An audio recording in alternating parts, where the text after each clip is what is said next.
Je vous en supplie que nous allons parler ce matin de la manifestation du Saint-Esprit. Retenez bien ce matin, nous allons parler de la manifestation du Saint-Esprit. Alors que pendant quelques semaines, on a célébré la Pentecôte. Comme Église, j'aimerais faire que nous puissions comprendre l'échelonnement. Pourquoi Dieu a envoyé le Saint-Esprit? Quelle est sa place aujourd'hui? Comment tu gères le Saint-Esprit? Comment tu vis avec le Saint-Esprit? Le Saint-Esprit, ce n'est pas seulement les jours de Pentecôte, mais c'est la somme de toute notre vie. Écoutez ce que ma Bible dit. Alors que pendant que nous avons étudié les textes de Pentecôte, les jours qu'il y a eu effusion du Saint-Esprit,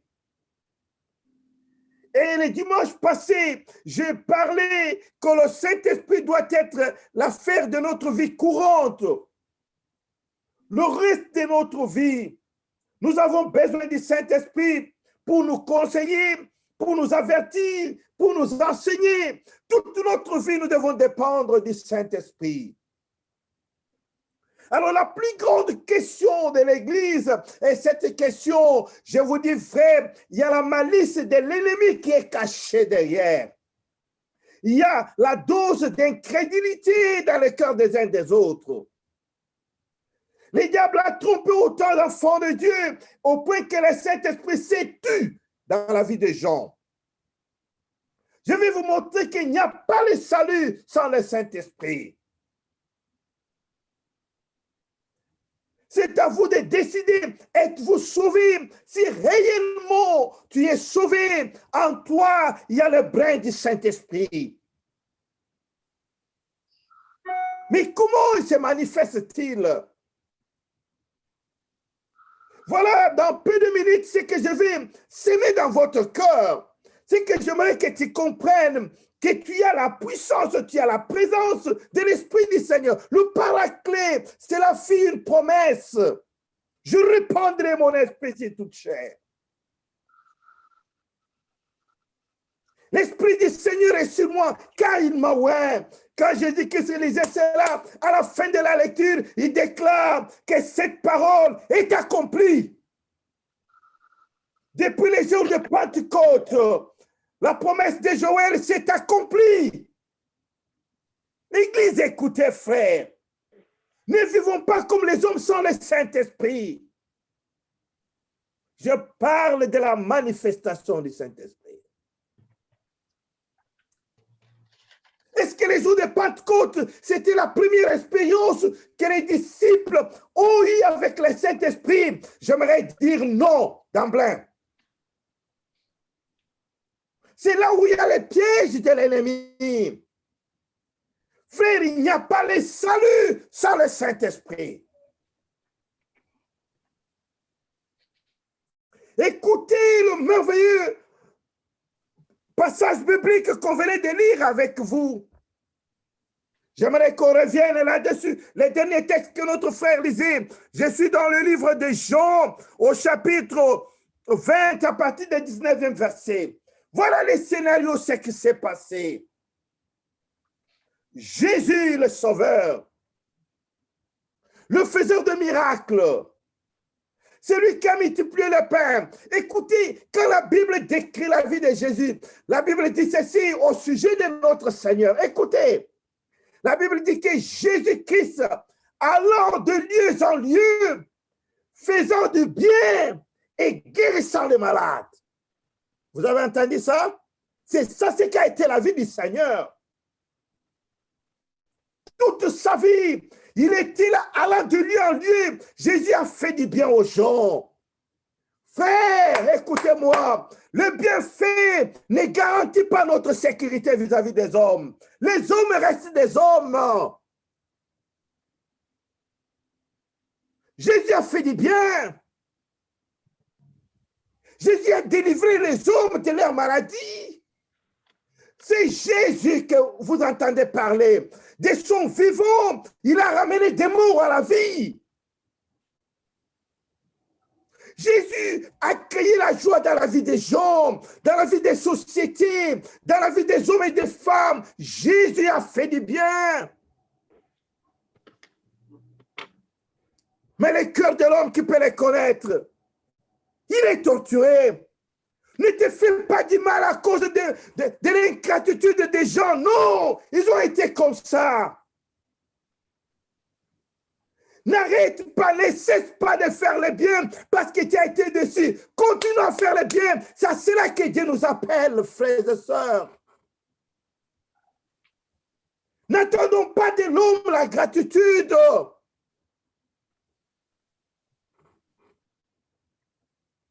La Bible nous révèle qu'il y a eu un soir, Jésus a été flagellé, tabassé, cloué, placé sur la croix, tué, mort, enterré.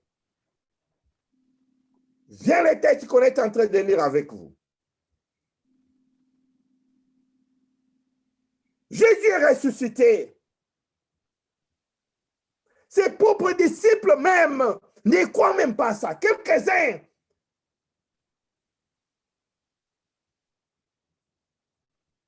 La Bible dit qu'ils sont revenus à Jérusalem.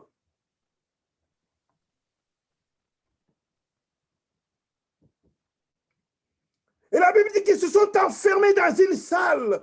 Est-ce que vous lisez avec moi la Bible que les soirs de ces jours-là, qui est tout le premier jour de la semaine, les portes de lieu où se trouvaient les disciples est enfermée à cause de la crainte qu'ils avaient des Juifs. Écoutez-moi, frères et sœurs. Je ne sais pas ce qui te fait peur. Mais quand vous réfléchissez, la Bible dit que ces hommes et ces femmes, ayant vu tous les miracles que Jésus avait faits, ayant vu le bon cœur, si on peut le dire comme ça, du Seigneur, sa compassion et sa miséricorde, il a guéri physiquement, il a guéri spirituellement. Jésus a pardonné les péchés des gens de son vivant. Il a fait réellement du bien. Mais ses disciples étaient témoins de toutes ces choses. La Bible dit que mais les disciples étaient témoins de l'atrocité, de la méchanceté, de l'ingratitude de l'homme. On ne te laisse pas être déçu. Les disciples étaient totalement déboussolonnés. Ils étaient totalement déçus parce qu'ils étaient témoins de bien que le Seigneur faisait. Il a vu ces hommes décider, choisir Barnabas à la place de Jésus. Ils ont vu comment les Romains ont chicoté Jésus. En d'autres termes, j'aimerais vous dire en bref, les disciples ont été traumatisés. Des choses qu'on entend nous traumatisent. Les choses qu'on voit nous traumatisent. On ne te laisse pas traumatiser, frères et sœurs. La Bible dit qu'à cause des traumatismes, ils se sont enfermés. Ce ne sont pas les Juifs qui ont enfermé les disciples, mais eux-mêmes se sont enfermés. Il y a des hommes et des femmes qui se sont enfermés eux-mêmes. Ne te laisse pas enfermer, ma sœur. Relève-toi, marche. Il y a les hommes et les femmes dont la société a enterré. Ils s'est laissé enterrer à cause des points de vue des gens. Ils ont été comme ça depuis le temps de Jésus, je te dis. Ils ne vont pas changer. N'entends pas que tout le monde acclame pour toi. Ils n'ont pas acclamé pour Jésus. La Bible dit que Jésus faisait du bien et guérissait les malades. Ils ont été comme ça, c'est comme ça que le cœur de l'homme est. Pourquoi tu dois t'enterrer? Parce que les hommes ont dit. Pourquoi tu dois t'enterrer? Ne te laisse pas enterrer. Relève ta tête et marche. C'est cela que Dieu nous a appelés. Les gens se souviennent de toutes nos faiblesses. Ils nous enterrent. Ils oublient totalement nos exploits et nos bienfaits.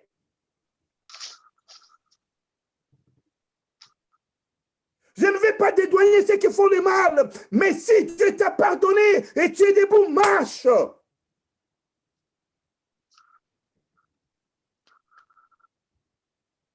Le plus important, c'est de terminer la course. Tu es tombé, relève-toi.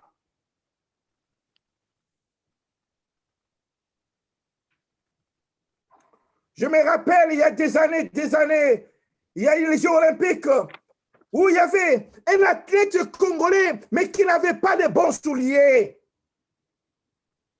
On ne lui a pas acheté de bons souliers. Il s'est retrouvé dans la course, mais il ne pouvait pas courir correctement. Tout le monde s'est moqué de lui. Mais écoutez, souvenez-vous de ce temps-là, vous êtes Congolais, vous avez suivi. Mais toute la presse avait parlé de lui. Vous savez pourquoi? Il n'a pas abandonné. Malgré à la vitesse où il était, il a pu marcher jusqu'à franchir la ligne d'arrivée. Pourquoi te laisses-tu enterrer? La Bible dit que les disciples se sont enfermés eux-mêmes.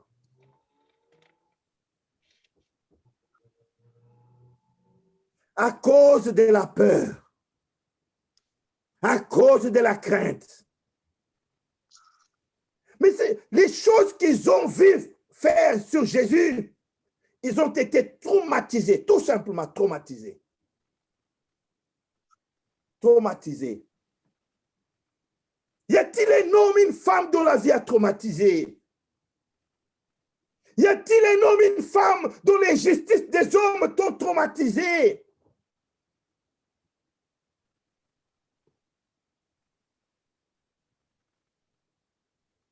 Je connais une dame, je l'ai toujours dit vraiment avec peine. C'était une belle-sœur d'une famille. Tous les jeunes, je vous dis, tous les jeunes de cette famille allaient chez elle, manger, buvaient, on s'est rencontrés là-bas. Mais aujourd'hui, qui peut l'appeler? C'est ça le cœur de l'homme.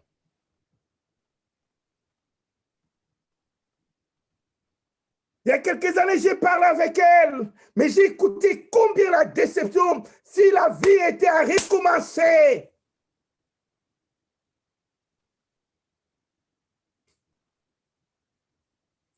Elle n'allait pas se comporter comme c'était comporté autrefois. Mais je me dis que la vie a traumatisé ces hommes et ces femmes. Les choses de vie, les choses entendues, les ont traumatisés. Ne te laisse pas traumatiser par les choses de la vie. Mais prenons courage, marchons.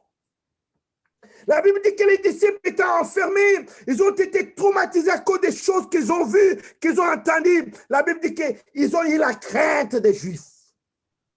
Ils ont vu les hommes méchants, les hommes violents, les hommes méconnaissables, ingrats.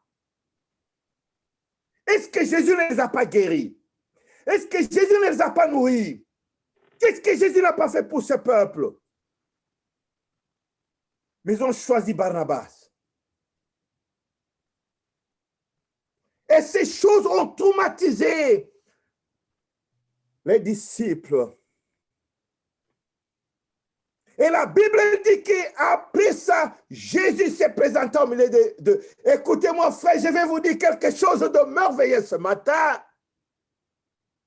Écoutez, frère, la Bible dit que Jésus s'est présenté au milieu d'eux.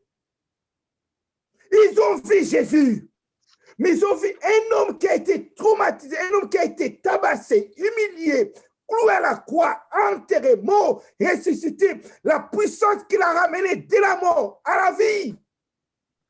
Mes amis, ces choses qu'ils voyaient ne guérissaient pas leur cœur.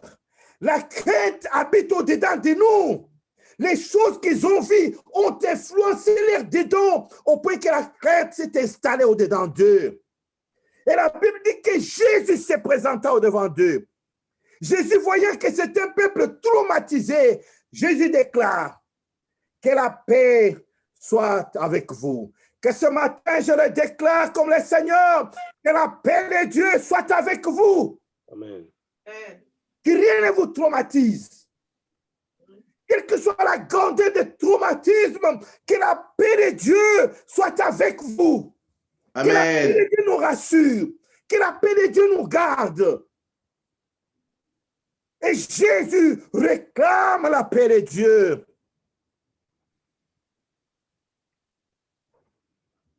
Et Jésus constate que ce n'était pas suffisant. La Bible nous révèle que Jésus se présente réellement pour les rassurer. Ils étaient tellement traumatisés. Jésus dit que je suis le Jésus. Regardez mes mains, regardez mon côte. Que je vous dise quelque chose de merveilleux, frère. Je parle de la manifestation du Saint-Esprit. Mes amis, il y a eu les évidences extérieures n'ont pas pu établir la paix réelle dans le cœur de ces hommes. Les évidences extérieures étaient visibles. Jésus était visible au-devant de leurs yeux, mais leur cœur était tellement traumatisé. Les dedans étaient tellement brisés que Jésus leur a montré les évidences. Ils ont vu les évidences que c'est Jésus, mais leur cœur, leur intérieur, les traumatismes avaient tellement détruit leur vie. Ils vivaient toujours dans la peur.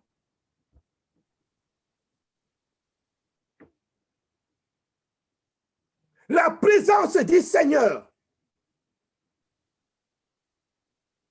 Est-ce que vous avez, souvenez-vous de ce que David dit à son fils? Dans le premier livre des Chroniques, au chapitre 28, le verset 20, j'aime bien comme David parle à son fils. La Bible dit ceci. David dit à Salomon, son fils, fortifie-toi, prends courage et agis. Devant les traumatismes de notre vie, quand nous nous sentons dépassés, déboussolés, je ne sais pas à qui je parle ce matin, toi dont l'intérieur est brisé, tu n'espères plus en rien du tout, tu es abattu, envahi par la peur, saisi par la crainte, écoutez la voix de l'Éternel. David dit, fortifie-toi et prends courage, agis. Qu'est-ce qui te fait peur? Fortifie-toi, prends courage, agis. Mais écoutez ce qu'il lui dit. Car l'Éternel Dieu, mon Dieu, alléluia. Oh, y a-t-il un parent qui a un Dieu qui peut léguer ses dieux à ses enfants? Ce vieux roi David était déjà vieux au bout de sa vie, mais il savait que j'ai un Dieu que je peux léguer à mes enfants. Quand son enfant était troublé, quand son enfant était découragé, il regarde David, il regarde Salomon, son fils. Salomon, mon fils, ne crains point que la crainte ne prenne pas le dessus de ta vie. Ne t'enferme pas quelque part à cause de la crainte. Ne te décourage pas à cause de la crainte. Il dit à David, hé Salomon, mon fils, Prends courage. ne crains point. Prends courage, fortifie-toi et agis. Et agis. Amen. Bien-aimés dans le Seigneur, devant les challenges de notre vie, Dieu nous dit ce matin de nous fortifier nous-mêmes, de prendre le courage et d'agir. Ça ne dépend pas du pasteur, ça ne dépend pas de ta femme, ça ne dépend pas de tes enfants, ça dépend que de toi-même. Fortifie-toi, ma soeur, prends courage et agis.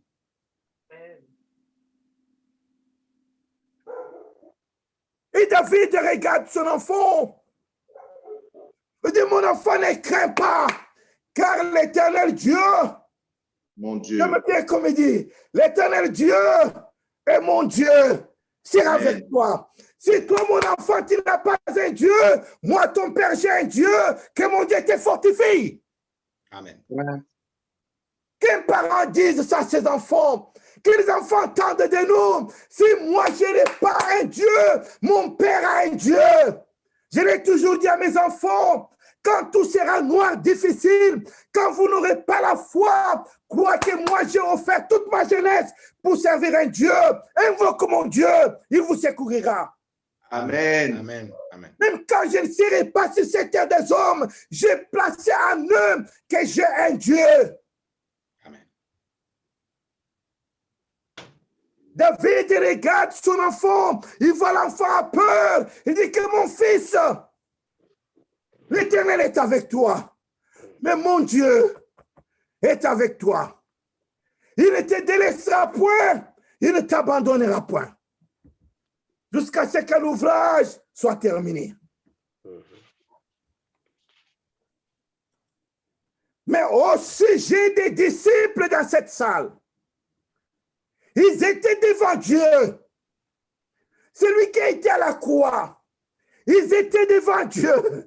Celui qui est mort, qui est ressuscité. Mes amis, les traumatismes étaient tellement grands que la présence de Jésus n'inspirait pas la paix. Jésus les regarde et dit pour la deuxième fois que la paix soit avec vous. Je le déclare encore ce matin, pour la deuxième fois, que la paix de Dieu soit dans ta maison. Alléluia. Amen. Que les familles agitées, recevez la paix de Dieu. Amen. Amen. Que les couples troublés, recevez la paix de Dieu. Que les finances agitées, recevez la paix de Dieu. Amen. Amen. Oh, bien-aimé dans le Seigneur, Jésus communique pour la deuxième fois la paix à ces hommes. Et il leur dit, comme mon Père m'avait envoyé, je vous envoie aussi. Seigneur, comment tu dois envoyer les hommes traumatisés? Comment tu dois envoyer les hommes sans la paix? Comment tu dois envoyer les hommes qui ne sont pas sûrs d'eux-mêmes? Voilà le nœud de mon enseignement.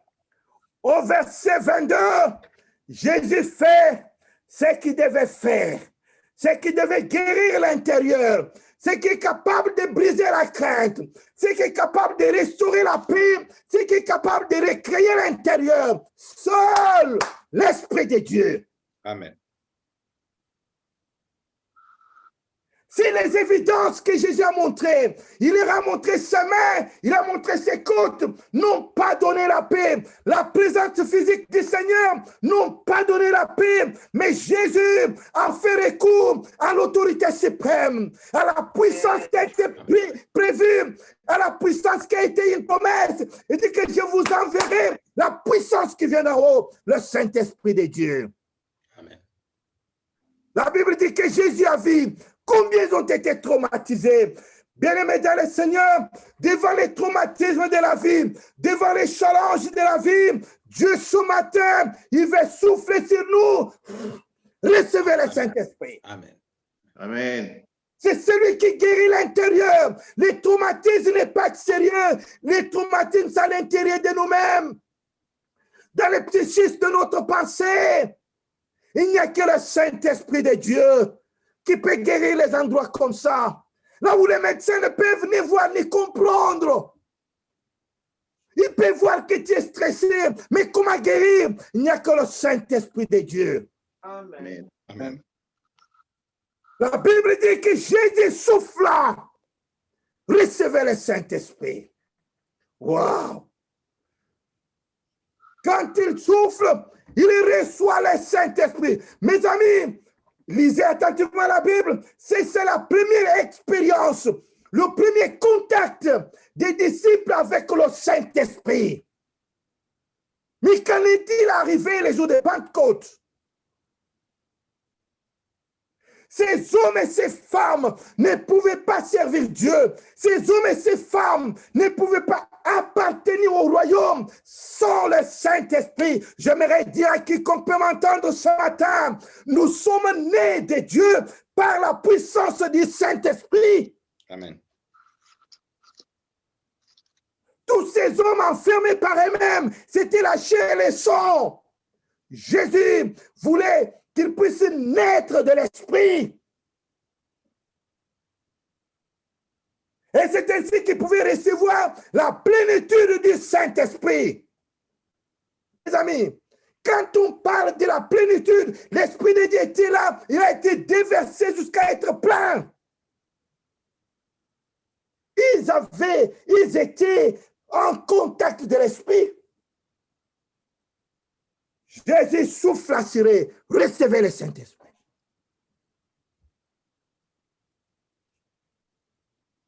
C'est par la puissance du Saint-Esprit qu'ils sont nés de nouveau. Qu'ils appartiennent aux rachetés. Oh, j'aimerais, je ne sais pas si vous connaissez les textes de Jean chapitre 3, verset 5. Avec Nicodème, je te dis, il faut naître d'eau et de l'Esprit. C'est par la puissance de l'Esprit de Dieu qu'il y a une nouvelle naissance, un nouveau cœur, une nouvelle pensée. Comment tu as été rené? Comment as-tu appartenu au royaume de Dieu? Comment tu es devenu enfant de Dieu? Si réellement c'est par tu es né de Dieu, si tu es enfant de Dieu, j'aimerais t'informer, peut-être tu ne sais pas, que tu as la sémence de l'Esprit de Dieu en toi. Sans le Saint-Esprit, qui pouvait te convaincre du péché? Qui? Si tu as pu abandonner le mal, si tu as pu comprendre que ce que tu faisais c'est mal, c'est qu'en toi, il y a le Saint-Esprit de Dieu. C'est lui qui convainc du péché et du jugement. Amen. C'est par le Saint-Esprit que nous sommes nés de Dieu. Jésus dit à Nicodème, es-tu docteur de la loi? Tu ne connais pas ces choses? Personne ne peut entrer si tu n'es né d'eau et d'esprit.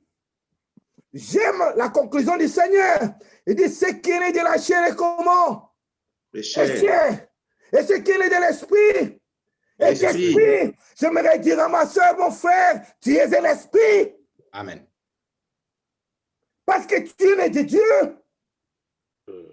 Ça, cette information, je voulais te dire que tu as la sémence de l'esprit en toi.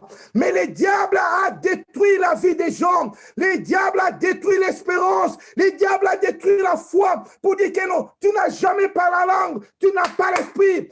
Ici, la Bible nous révèle quand le Saint-Esprit de Dieu est descendu, ils n'ont pas parlé en langue, mais ils étaient remplis de l'esprit parce qu'il a été dit, il souffle sur eux. Amen. Qu'est-ce qui s'est passé le jour de Pentecôte? Qu'est-ce qui s'est passé? La Bible, les jours de Pentecôte, c'est leur deuxième expérience avec le Saint-Esprit. Il fut rempli du Saint-Esprit, il parla de nouvelles langues.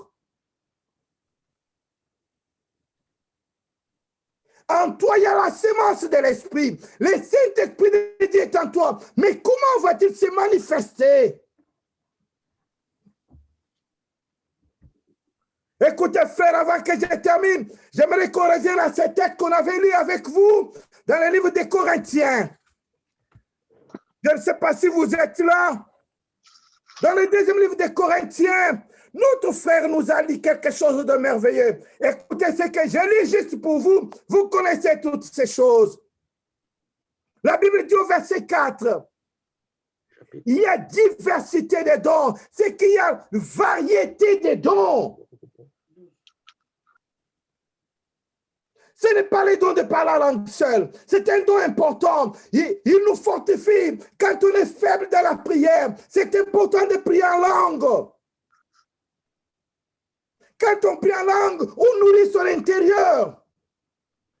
Des fois, quand on est fatigué, il faut prier en langue afin de s'équiper totalement. C'est comme, c'est donner de la taille spirituelle. C'est recharger ses batteries. Oh, c'est un don merveilleux, frère. Aspirons à ces dons. Prions le Seigneur que Dieu nous baptise de l'Esprit. Prions Dieu que Dieu nous remplisse de l'Esprit jusqu'à ce que nous parlons de nouvelles langues. Nous en avons réellement besoin comme Église. C'est un message qu'on adresse à Dieu seul. Même si tu es dans le même lit avec un sorcier, il ne peut rien comprendre. C'est un mystère, c'est une puissance. Le Saint-Esprit de Dieu, par la langue, nous sommes revêtus d'un feu, d'une puissance.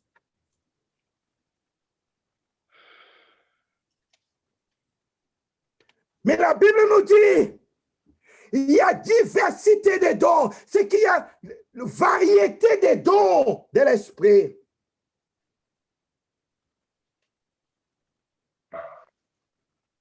Il y a le parler en langue comme un don, il y a le parler en langue comme signe que tu es plein de l'Esprit. Comme je vous l'ai dit la fois passée, nous sommes appelés à être remplis chaque jour de notre vie. Réaliser les actes des apôtres. Combien de fois les apôtres ont été remplis du Saint-Esprit? Les jours de Pentecôte, ils ont été remplis du Saint-Esprit. La Bible dit que les lieux où ils étaient rassemblés, ils priaient, les lieux trembla et ils furent remplis du Saint-Esprit. Dans la maison de Corneille, ceux qui étaient avec Pierre, le Saint-Esprit descendait, ils furent remplis du Saint-Esprit. L'Esprit du Seigneur. Oh, bien-aimés dans le Seigneur, je suis comblé de vous dire que nous avons le Saint-Esprit en nous. Mais comment se manifeste-t-il? Il y a divers dons, il y a plusieurs manières que le Saint-Esprit de Dieu se manifeste. J'aimerais que nous puissions bien comprendre cela, frère. Comme Église, que nous puissions bien comprendre cela. Oh, l'Esprit du Seigneur.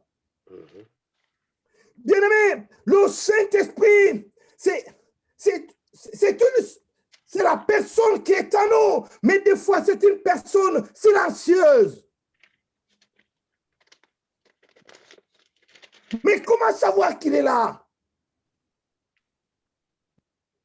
J'aimerais que chacun de nous soit sûr que tu as le Saint-Esprit en toi. À part les dons de parler en langue, il y a divers dons qui peuvent nous témoigner que l'Esprit de Dieu est en nous. Amen.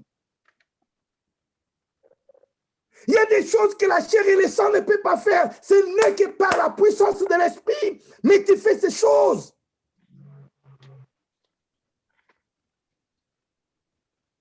Est-ce que vous avez lu tout ce qui est comme don de l'Esprit? Tout ce qui est comme don de l'Esprit.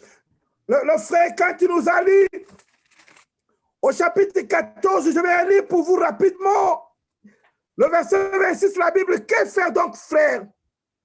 Lorsque vous vous assemblez, les uns ou les autres parmi vous, ont-ils un cantique? Il y a des gens qui chantent les cantiques du village, oui. Il y a des gens qui chantent la musique comme ça, oui. Mais il y a des gens, quand ils chantent la mélodie des orgues. Quand ils chantent les cantiques, vous sentez que ça, c'est Dieu. Ils chantent, vous êtes édifiés. Écoutez, frères et sœurs, ce n'est pas la chair et les sons. Quand vous chantez les cantiques, quand vous écoutez un cantique qui donne l'édification, ce n'est que par la puissance du Saint-Esprit.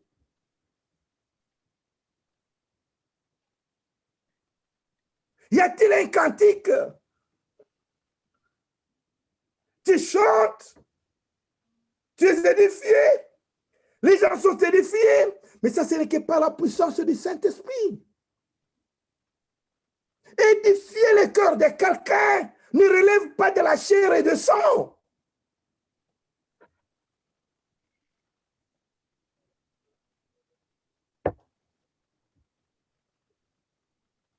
Y a-t-il quelqu'un qui a chacun, qu'est-ce que la Bible dit? Quelques-uns, y a-t-il quelqu'un qui a un cantique, une instruction, une révélation? Mes amis, ça relève que du Saint-Esprit. Ça ne peut relever que du Saint-Esprit. Il y a plusieurs dons que l'Esprit du Seigneur donne aux gens. C'est à nous de voir où est-ce que ce que vous sentez là, ce que vous avez comme semence de Dieu est suffisant pour t'édifier, de savoir que tu as l'Esprit de Dieu en toi. Sinon, tu n'es pas sauvé.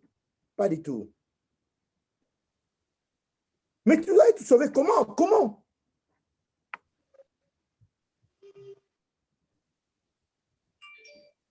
C'est qu'on marche avec le Seigneur. Les témoins de sa mort et de sa résurrection. Pour naître de nouveau, il fallait que le Seigneur souffle sur eux afin de donner un cœur nouveau.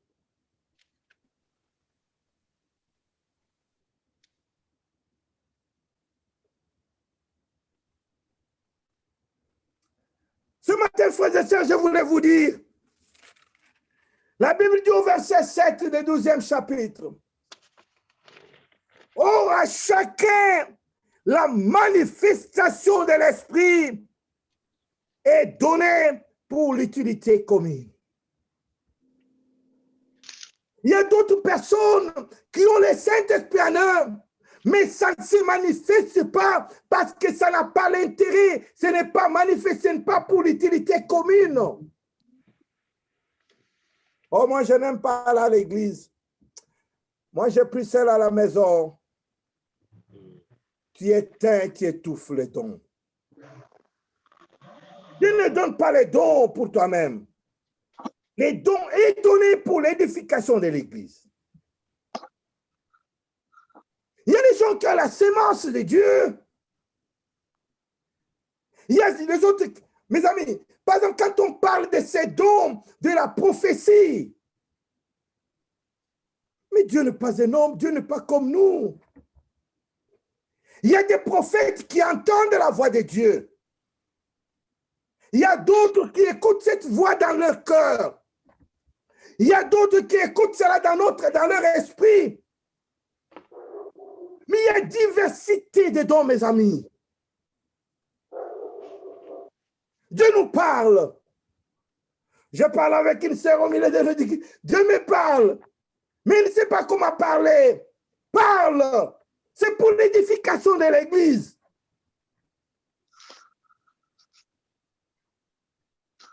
Nous avons diverses grâces au milieu de nous.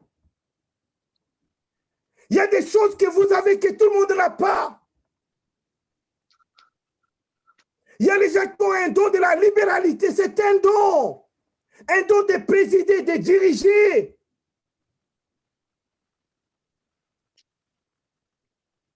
Je ne sais pas si les gens connaissent. Quand l'église de la Borne a commencé, moi j'étais membre de l'église de la Borne. Moi je suis baptisé à l'église de la Borne. Je suis parmi les pionniers de l'église de la Borne. Dans nos réunions, que cela soit mercredi, que cela soit dimanche, vous avez des cultes, il n'y avait qu'un seul modérateur. Mes amis, ça c'est un don. Parce que là, je vous dis que ça c'est un don. Vous ne pouvez pas contester ça. Ces gars, quand ils conduisent les cultes, mes amis, tu ne peux pas dormir.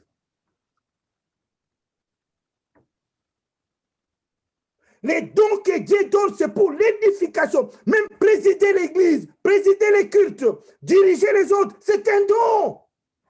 Ah, pourquoi moi on me demande toujours ça, je fais toujours ça, je fais ça. Mais les jours où tu ne feras pas, Dieu déversera les dons sur une autre personne.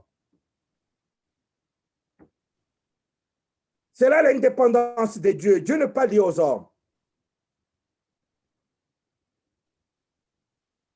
Un jour à un culte dimanche, le pasteur dit qu'écoutez, Le culte, c'est le dernier culte de Frère Landou. Il doit partir. Mes amis, tout le monde, on se demandait, mais qui viendra après? Et le monsieur qui est venu dimanche qui a suivi, il en a eu pour son compte. Il y avait les réseaux comme maintenant, on allait même l'envoyer des messages, on allait les critiquer, parce qu'il avait une référence d'un homme qui avait une option pour ça. Comme Dieu, il avait des versets. Et notre frère s'est amélioré. Mais ce n'était pas facile. Même comme nous sommes église, nous avons des dons différents. Il y a diversité des dons. Il y a variété des dons. Mais que chacun soit meilleur dans ce que Dieu lui a donné. Que chacun soit capable de fructifier les dons que Dieu t'a donnés. Les uns, Dieu a donné 5. Dieu sait pourquoi. Les autres, Dieu a donné 2. Dieu sait pourquoi. Les autres, Dieu a donné 1. Dieu sait pourquoi. Mais que chacun de nous rendra compte de ce que Dieu lui a donné et qu'il a fructifié comment. C'est par toutes ces grâces de Dieu sur nous que le Saint-Esprit de Dieu se manifeste. J'aime un texte de la Bible qui dit que personne ne peut pas dire que Jésus est Seigneur si ce n'est que par le Saint-Esprit. Personne ne peut pas dire que Jésus-Christ est anathème ou maudire Jésus par le Saint-Esprit. Non, celui-là, c'est un démon. Ce n'est que par le Saint-Esprit. Toutes les grâces qui sont en nous, les savoir parler, les savoir diriger, présider, la libéralité, le bon sens de faire des choses, même l'intelligence ici.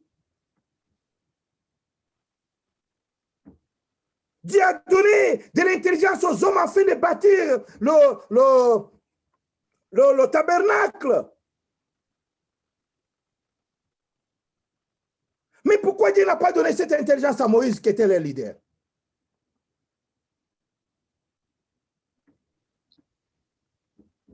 Même l'intelligence que Dieu nous donne, la bonne manière de faire les choses, la bonne vision de voir des choses, c'est un don. Mais comment tu doutes que tu n'as pas le Saint-Esprit? Qui t'a dit que tu n'as pas le Saint-Esprit? Qui t'a dit ça?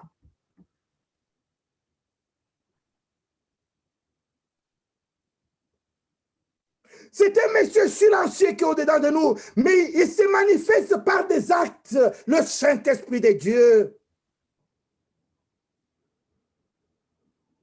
Peut-être il était vivant, il était bouillant, il parlait dans ton cœur, mais à cause de ta ligne de conduite, ta façon de faire, ta façon de parler, les temps, tu n'as pas le temps avec le Saint-Esprit. Frère, écoutez-moi. Le don du Saint-Esprit de Dieu, réanimer le Saint-Esprit de Dieu, l'arme la plus efficace, la plus correcte, c'est la prière et la parole. Méditant à côté avec la prière, méditant avec le avec la prière, tu verras combien le Saint-Esprit de Dieu sera content, combien le Saint-Esprit sera grand, le Saint-Esprit de Dieu aura la bonne santé.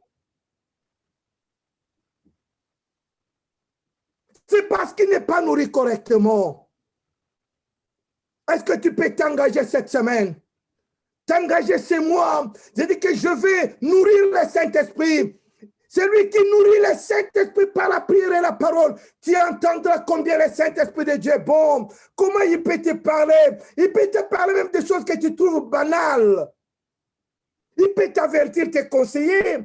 Tu peux devenir une bonne femme, un bon mari à cause des conseils de l'Esprit.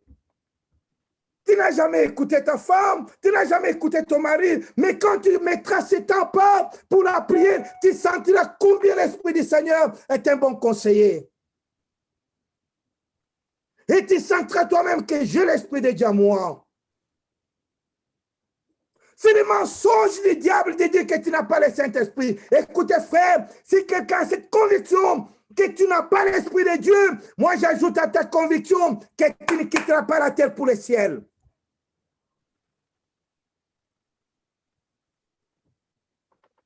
Ce n'est que par la puissance du Saint-Esprit que nous quitterons la terre pour le ciel. Oh, bien-aimé dans le Seigneur, Dieu, c'est un Dieu merveilleux. L'Esprit de Dieu se manifeste par le biais des dons, des grâces que l'Esprit du Seigneur nous a données. Je n'ai pas le temps de vous parler de tout ce qu'on appelle le fruit du Saint-Esprit. Et ces fruits sont agissants dans notre vie. Ah, je ne sais pas, vous ne connaissez pas ça. Les fruits du Saint-Esprit par la santé, par le lieu de notre sanctification.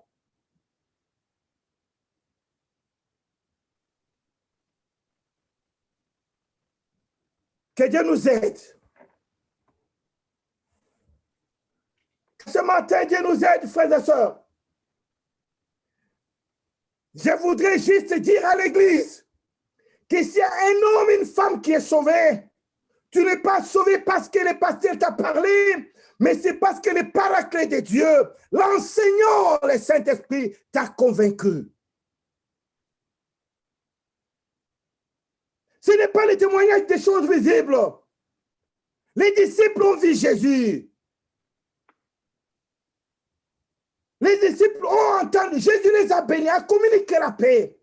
Mais le traumatisme de leur cœur pouvait partir. Le salut de leur cœur pouvait arriver que par la puissance du Saint-Esprit. Que Dieu nous aide. Oh, Église du Seigneur, j'aimerais qu'on soit content ce matin. Peut-être que tu avais douté. Tu ne savais pas que tu as le Saint-Esprit. Tu as la sémence de Dieu en toi. L'Esprit de Dieu vivant. Les problèmes qu'il faut prendre le temps pour donner la bonne santé au Saint-Esprit. Tu l'entendras, tu le verras, tu seras comblé, tu mèneras une vie chrétienne et épanouie parce que le Saint-Esprit de Dieu sera en action dans ta vie. Inclinons-nous, nous allons prier pendant ce temps. Nous voulons prier le Seigneur notre Père. Urakabarakay.